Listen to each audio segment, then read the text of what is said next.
semuanya.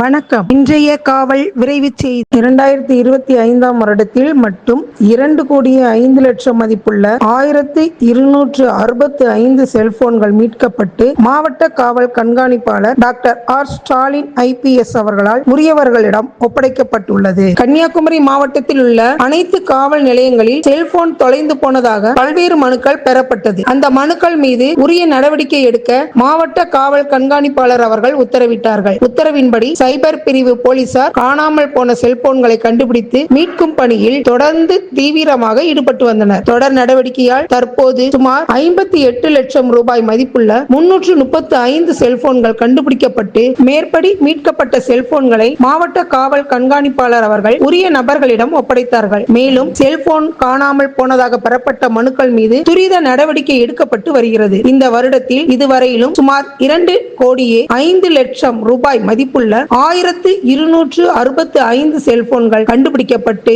உரிய நபர்களிடம் ஒப்படைக்கப்பட்டுள்ளது என்பது குறிப்பிடத்தக்கது. இந்த செல்போன்கள் மாநிலத்தின் பல்வேறு மாவட்டங்களில் இருந்தும் பல்வேறு வெளி மாநிலத்தில் இருந்தும் மீட்கப்பட்டுள்ளது என்பது குறிப்பிடத்தக்கது. சொல்லிட்டு ஒரு 15 டிஜிட் நம்பர் இருக்கும். அந்த நம்பர் டீடைல்ஸ் இருந்தா இன்னும் யூஸ்ஃபுல்லா இருக்கும். சில டைம் நமக்கு IMEI நம்பர் தெரியாது. ஸோ அதனால மொபைல் போன் நம்ம கிட்ட இருக்கும் போது அது IMEI நம்பர் நம்ம தெரிஞ்சு வச்சுக்கணும். அப்படி IMEI நம்பர் தெரியலனா நம்ம *#06# போட்டீங்கன்னா எல்லாரோட IMEI டீட்டெயிலும் உடனடியாக நமக்கு மெசேஜ்ல வந்துடும். உடனே அதை நம்ம நோட் பண்ணி வச்சுக்கலாம். நம்ம சம்டைம் நம்ம மொபைல் போன் காணாம போச்சுன்னா உடனடியாக அந்த IMEI நம்பர் இருந்துச்சுன்னா அதை கண்டுபிடிக்கிறதுக்கும் அதை பிளாக் பண்றதுக்கும் ரொம்ப ஒரு உதவிகரமா இருக்கும். காவலர் விரைவு செய்திகளுக்காக கன்னியாகுமரி மாவட்டத்திலிருந்து டிகிரி இளையராஜா.